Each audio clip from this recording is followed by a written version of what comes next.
So if you've been following along, you know our mobile mechanic work vehicle is down. We've been taking donations, we've been selling some stuff, we've been trying to do everything we can to get some money together.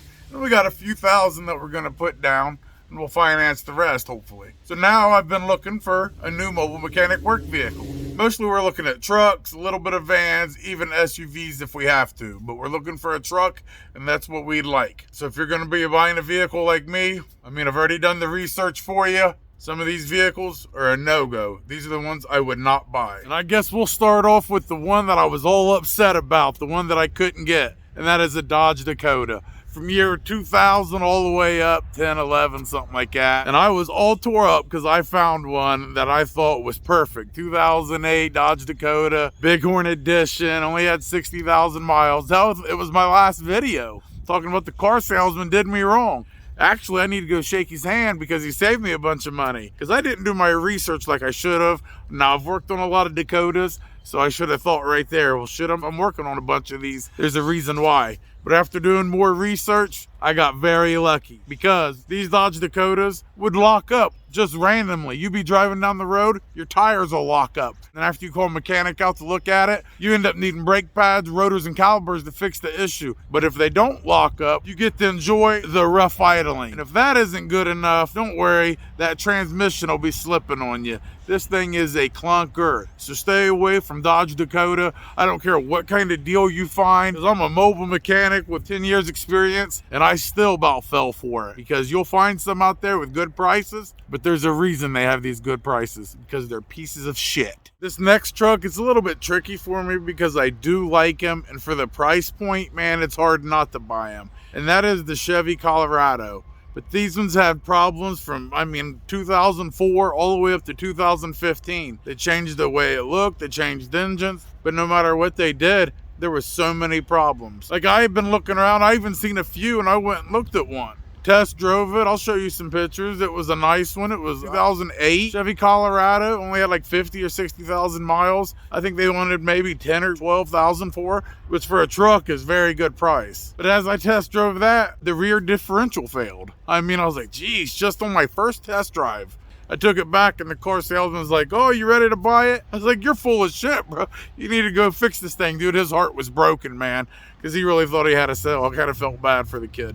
Anyway, like I said, the 2004, 5, 6, 7, 8 models like that, the AC and heat never worked. Or if it did work, it only worked on high or not at all. Also, the electrical wiring harness and stuff would get fried very quick, very easy. Even the newer models right now that just came out are having a lot of transmission problems already. And this next one's not even a vehicle, it's an engine. And if you're a Ford owner, you know what I'm talking about. Never, ever, ever buy a Ford as the 5.4 liter 3-valve Triton engine. It literally has the worst spark plug design in automotive history. This thing would break spark plugs off left and right. And once that engine started making a ticking noise, it was cheaper to actually replace the engine than have that fixed. That 2-valve was practically indestructible. They get it to that 3-valve, they did a giant leap backwards. So if you see a good deal and it has that Triton motor, you run the other way, because this thing, like I said, literally spark plugs would just snap off. You think he's gonna go change them? I don't think so. Ford had to actually make a special tool to get the spark plugs out. That's how bad they was. The next vehicle I wouldn't buy if I was you. Now remember, like I said, we're talking about some trucks, SUVs, vans, things like that. I'm not really getting in cars because remember, I'm looking for a mobile mechanic work vehicle. So these are the ones that I've already researched. And one that I would not buy, it looks beautiful, but I still wouldn't buy this bad boy. It's the 2019 GMC Yukon. For an SUV, this thing runs like junk. You're getting more of a truck-like feeling as you're driving it. That transmission shifts really, really slow. And the reliability rating, the customers have marked this thing very low for reliability. So it has a lot of issues already. It looks beautiful, but for the price tag, the way that it rides, and that transmission scares the hell out of me. So I'd stay away from that. 2019 GMC Yukon, no go, brother. The next piece of shit that I wouldn't buy is a 2019 Dodge Journey.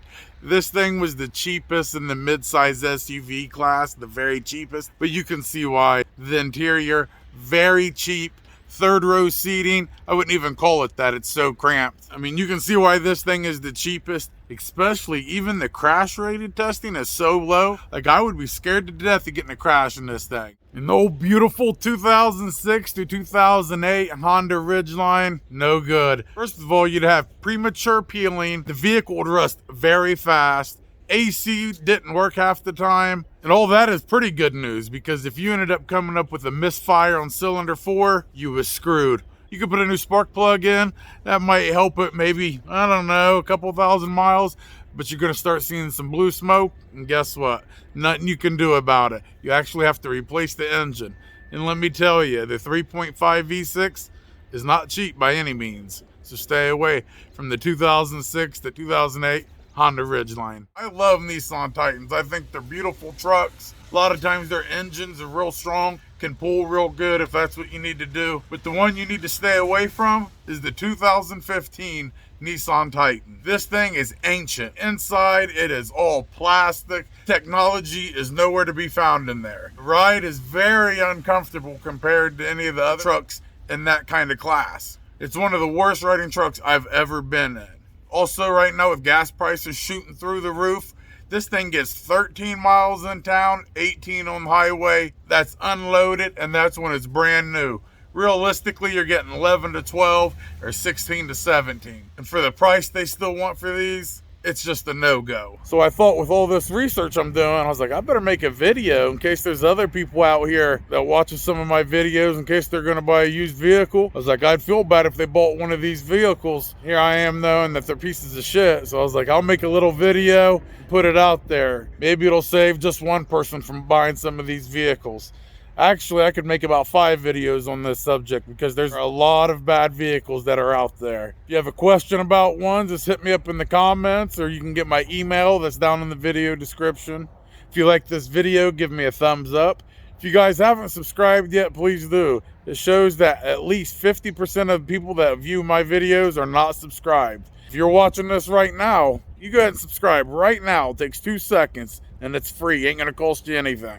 If you like to donate to the channel and donate to the work vehicle fund, like I said, we have a few $1,000s now, but we need more. We need a lot more. So if you can afford it, or if you're really rich and you just want to support a combat vet, I'll have my Cash App and Venmo up here in the video description. I also repeat my Cash App, Venmo, but it also has my PayPal down there as well. As a mailing address, if you want to mail something, I think it even has my cell phone number if you guys want to reach out. But go ahead and donate so I don't have to buy one of these cheap vehicles that we're talking about. Because if you don't donate, I'm going to be driving in that Honda Ridgeline I was just talking about. But like we always say, Semper Fi till next time, friends.